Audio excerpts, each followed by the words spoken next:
Okay, welcome back. This is Rob again with Raw Milk at Milkman Recording Studios, and I am sitting here with Out in Public.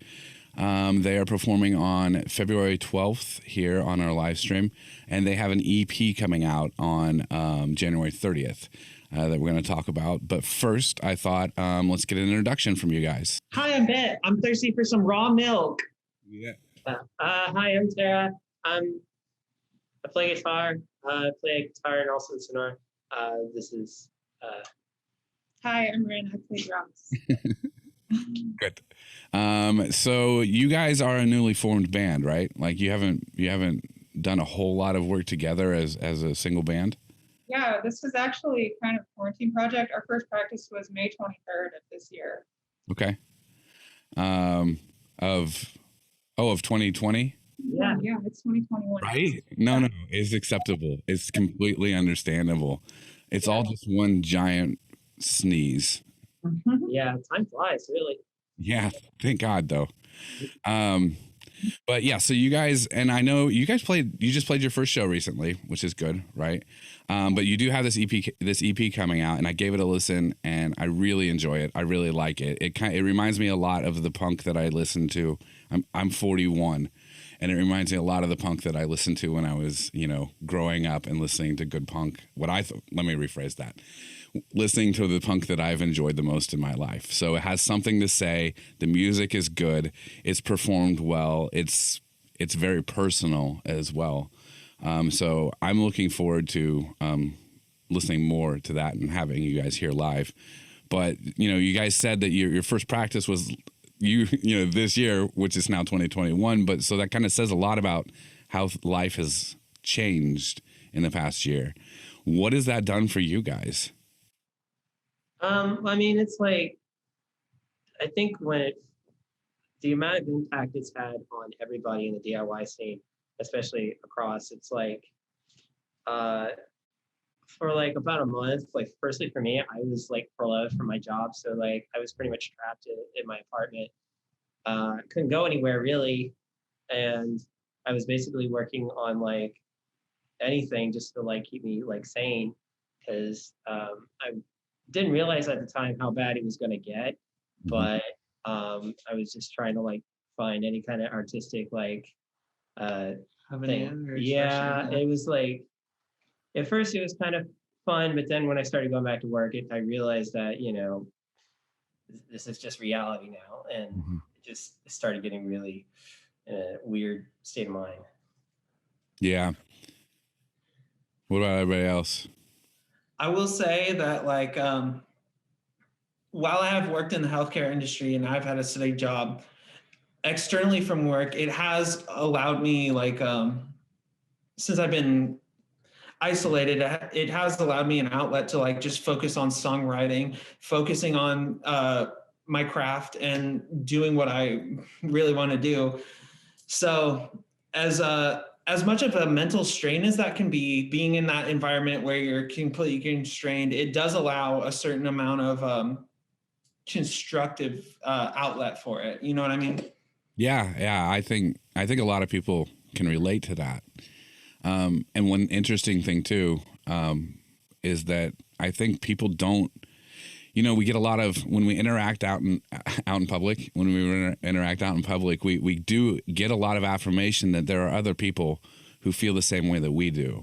And I think that over the past year, we are striving for it. I heard somebody say, I might have said this in another interview. We'll cut it out if I did, or keep it in. I don't care. But I heard somebody say that I think we all need a lot more than anyone is able to give right now. And I think that's the truth, and that's something that we're dealing with. Which, one of the things that I have been appreciating about it though is getting bands like you guys. I don't know, under different circumstances, do you think you guys would have formed? Honestly, I'm not exactly sure. So about in like 2017 and 2018. I was actually specifically looking to form a completely trans femme band in Indy. And then I just got so busy with like my recording and touring schedule that just was not feasible. So I'm not exactly sure. I think if it did, it would have looked really different. Mhm. I probably wouldn't have been on drums for one. um, yeah. Yeah, I mean, like, I feel like with COVID, it's taken like this whole like weird path for us, and I feel like it's definitely worked out in the end a little bit. I mean, there's sort of a light of the tunnel for at least for us. Just I feel like if the COVID thing never happened, we probably wouldn't be sitting here. Maybe a couple minutes ago, you're as far as I know, and you mentioned as far as you know, the only the only band. Are you the only band or only punk band that's completely comprised of trans femme or trans period? I think we might be I know I'm 90% sure that we're the only one in any genre in Indiana. Mm-hmm. If there is someone else, then that's awesome, and we'd like to meet them. Hit us up. Let's play a show. Yeah, let's like a split together. So, but let's get back to the EP. January 30th is when you release it. We have you a couple weeks later here on the show.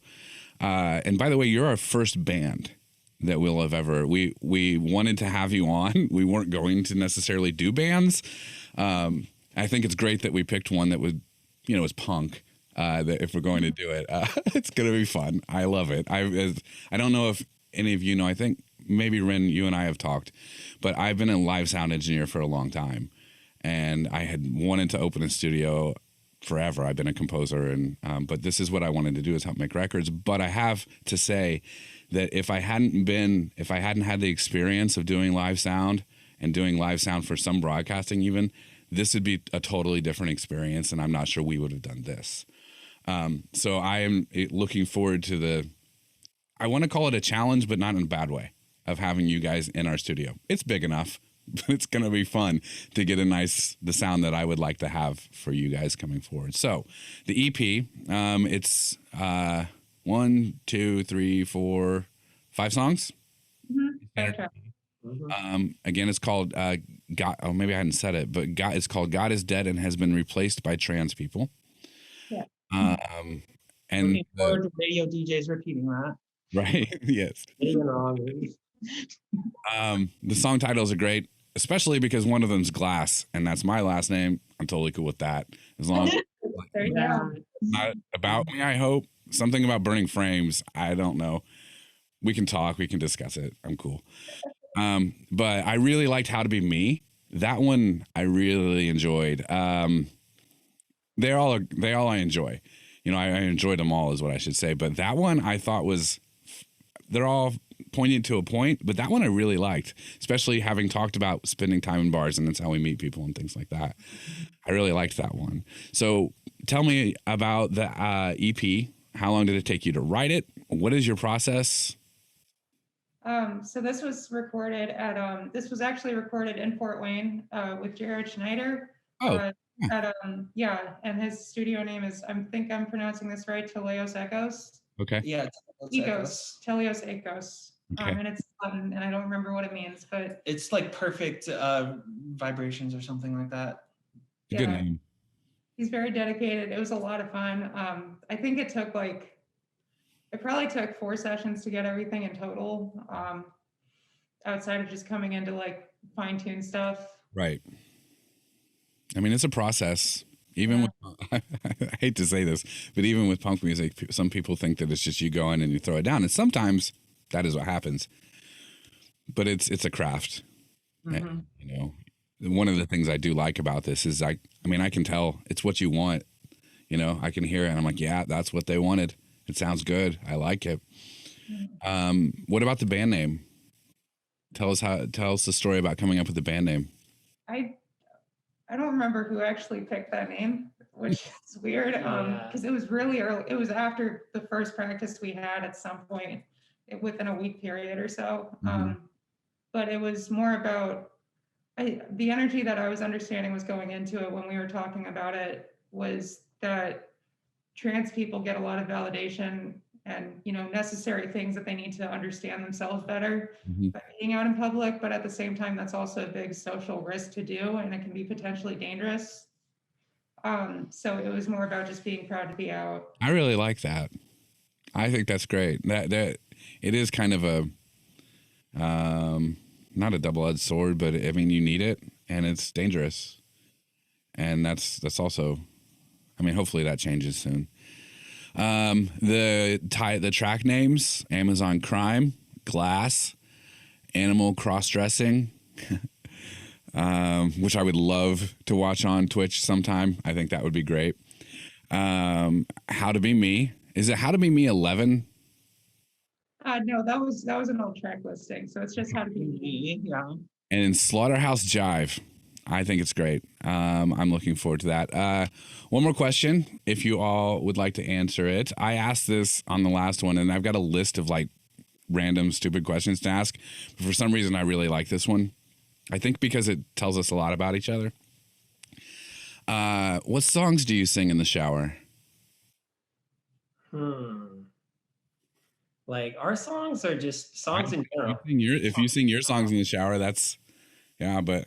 Narcissistic. Well, I don't think it's narcissistic to sing your own songs. I sing like out in public songs, like the hum the melodies, even Sonora songs. And sometimes I do it just to remember it, just to like. Sometimes we'll be done rehearsing, and then like 2 days later, I'll be in the shower thinking of like what that song was we were working on. I do have those melodies stuck in my head. Yeah, no, I do that too, and I do that with other bands too. Like sometimes. It'll be like a King Crimson song or like a Lightning Bolt song. Like it'll just be something like random that I'm like, I'll be listening to like my Spotify when I'm in my bathroom. So like just humming to that. I'll be able to hear it. Yeah.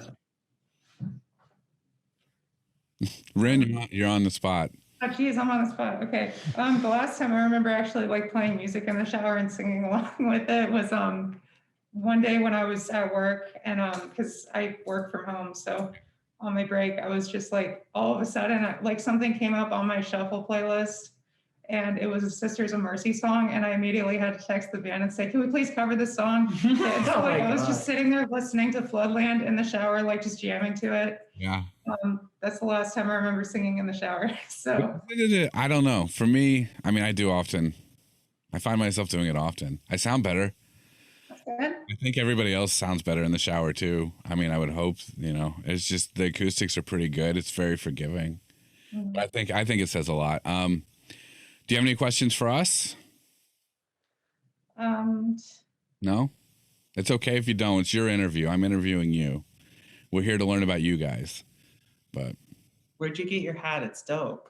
Thanks, REI. I had to think about it for a second, but yeah. I wear hats all the time. I don't know if it's to keep it warm. I'm not like self-conscious of it by any means. I think maybe, actually, now that I think about it, I think maybe I've just always been so used to having something on my head, either hair or a hat, that now I'm like, man, there's nothing there. I need to put something on it, but yeah. All right. I look forward to it a lot. Rin, thank you for reaching out. Yeah, thank you for having us. This is fun. I saw the message, and Cam and I both saw the message and thought, oh, that's perfect. That's what we want. This is good, and I'm excited. I've heard the album. I'm excited for everybody to hear the record. I think it's really good. And I look forward to having you guys on February 12th. I don't know the format yet. Okay. We're still trying to figure that out, but we'll definitely have you guys on, and it'll start at 8 p.m. It can be streamed. It can be streamed live on our Facebook, YouTube, and Twitch. That's the word. Facebook, YouTube, and Twitch channels. And again, God is Dead and Has Been Replaced by Trans People comes out on January 30th. Where can people hear that? iTunes, Spotify. It's going to be on Bandcamp. It's on Amazon so that Jeff Bezos can hear it. Yeah. Yeah. He's going to be literally paying for us to diss him. Yeah. What a bitch. Yeah. That's not the word you used. That's not the word I used in the song. You're right. I look forward to hanging out with you guys. Thank you for doing the interview, and we will see you soon. Thank you. See you soon. Peace out.